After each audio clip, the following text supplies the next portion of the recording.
who need it most. A week after the devastating cyclone, the United Nations says some aid is slowly starting to trickle through, but not enough to avert a humanitarian disaster.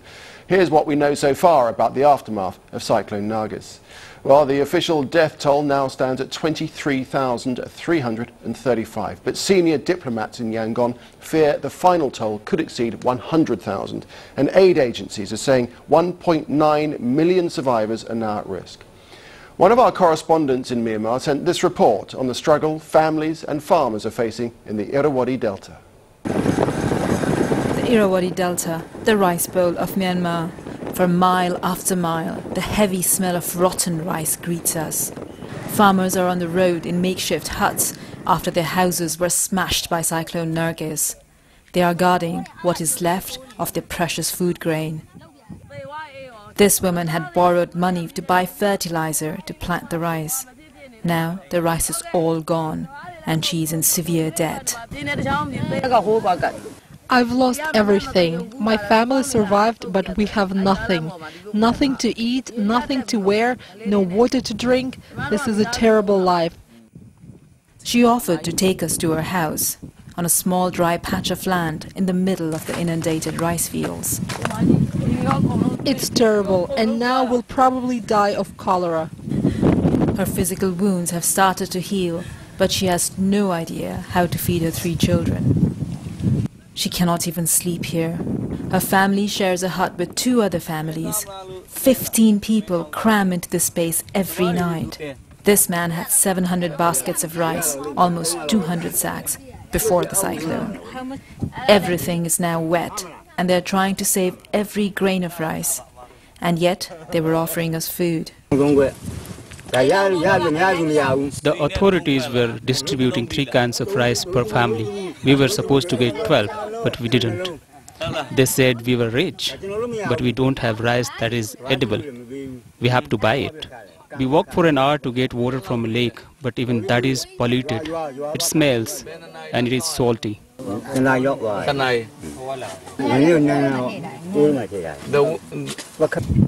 I dared not drink the water, but the smell was certainly there. And it's not a surprise. The water is shared by corpses like these, bloated animals rotting for over a week. But these people do not have a choice. As the woman said, life is terrible and there is a danger that they will die of disease. Aljazeera, Irrawaddy Delta, Myanmar. Well, with that aid still struggling to get through, some communities are having to fend for themselves as best they can. One monastery in the south of the country is being used as a shelter for the homeless, even though it has no roof to keep the rain out. As Myanmar waits for help, those who survived Cyclone Nargis are rebuilding as best they can. This monastery east of Yangon gave shelter to the homeless after the storm, despite its roof being ripped off. One monk, Lakna, told me, "The storm began at midnight. An entire wall collapsed at 2 a.m. It was chaos. In the morning, everything was flattened." As the shock of the storm subsides, its consequences come to the fore. In Yangon, drivers wait in line for fuel that may take days to come. Petrol now costs 5 times what it did a week ago. Outside the city, the rice crop was ruined. Supplies of essential goods are drying up. Without an increase in the trickle of foreign aid reaching the country, the poor will become increasingly desperate. This shopkeeper told me prices have risen by 50% and theft is on the increase. Those with least to lose have suffered most. 51 people call these tiny huts home. Everything here was flattened by the cyclone. 12-year-old Amaji said she'd been terrified and ran away. When she came back, everything had gone.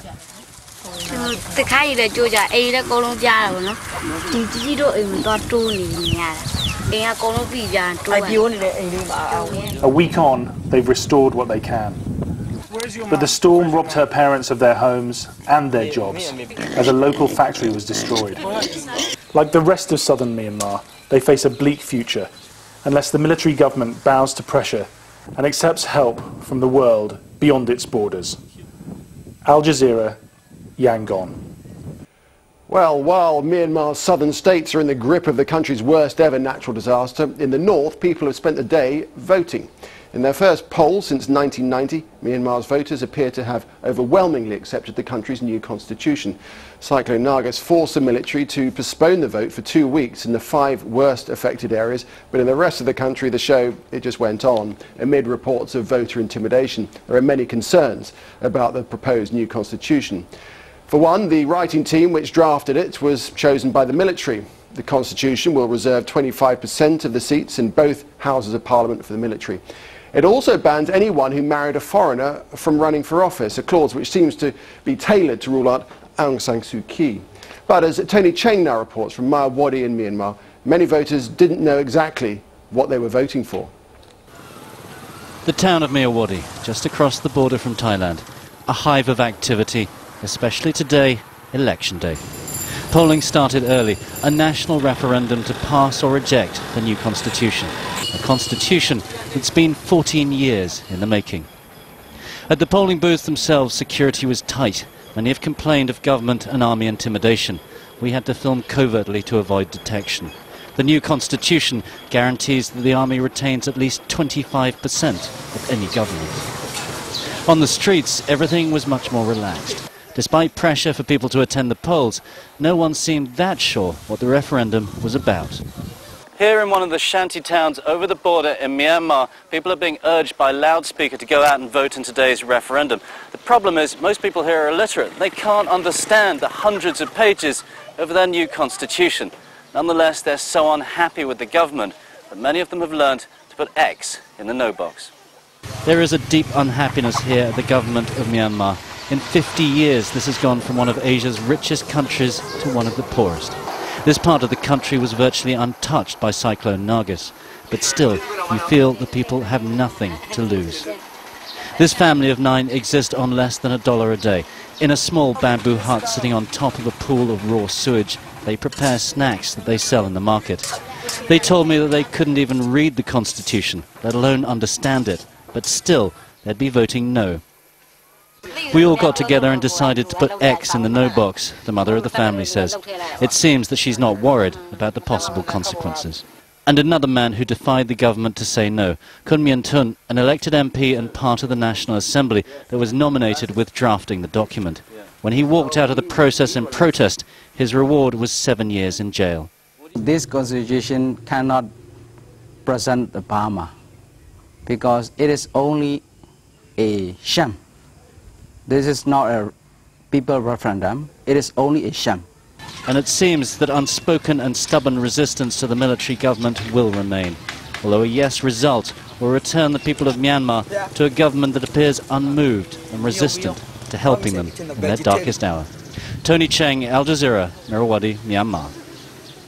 Well, here with us now to give us a better insight into the workings of Myanmar's highly secretive government is Dr. Zarni, a visiting research fellow at Oxford University.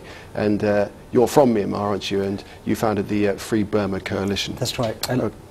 I lived in Burma for 25 years before I left the country to study in the West. Okay, so you know the country extremely well. The first question I'd like to ask, and the question that many people will be asking, is why are the military rulers so reluctant to let aid workers in, given the terrible destruction that we've seen? Yeah, I think there is no single factor that explains that question. I think there are four factors that we need to look at. One is nationalism that is pervasive within the military as an dominant institution. And the second factor is the paranoia, at the leadership level, because this is a regime that has been at war, as it were, with the Western countries that want to see change on the ground, and they're resisting.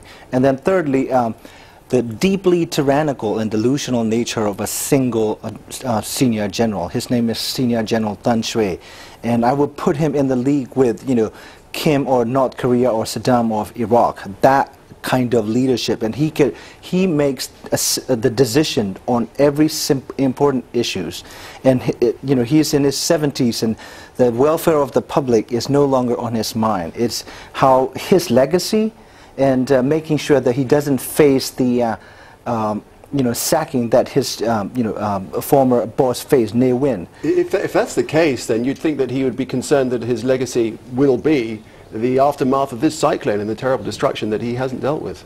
Yeah, well, I think he seems to be delusionally thinking that his legacy would be that he is the general who put the country on the path of democracy. That's why they're ramming through this, so-called constitutional referendum, and then this was held today. And so, in the face of 100,000 dead and 2 million homeless, this is the single leader that has ordered every single deputy of his to go ahead with this. No one dares to question his wisdom. That's the problem. Okay, let's look at the longer term political question if we can. Where do you see this ending up? Once all the mess has been cleared up, what do you think will happen to this junta? Well, medium term, the food and aid need to be delivered, and negotiations have to be exhausted so that both sides can meet halfway, the West and the junta. And the long-term solution, this is the regime that is not serving the public interest in the country. It's more than clear. This is a regime whose nature is very callous.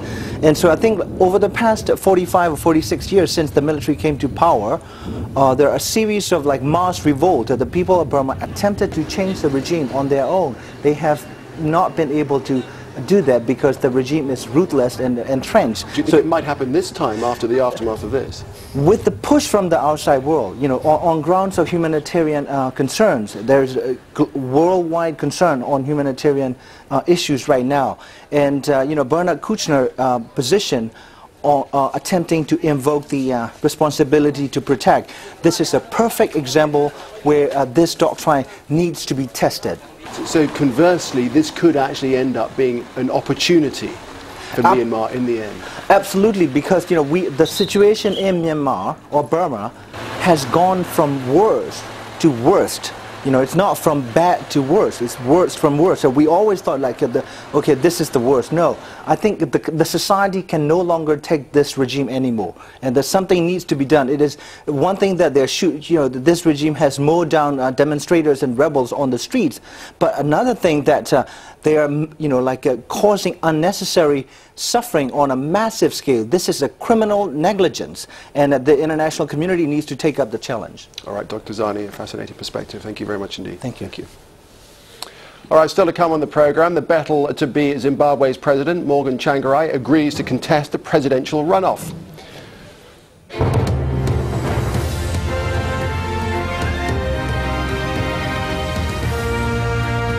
Now, a curfew is in place in Sudan's capital after fighting spread to Khartoum for the first time, despite decades of civil war in the country. The government says it's repelled an attack on the city's western suburbs by fighters from the Darfur Justice and Equality Movement. Tanya Page has this report.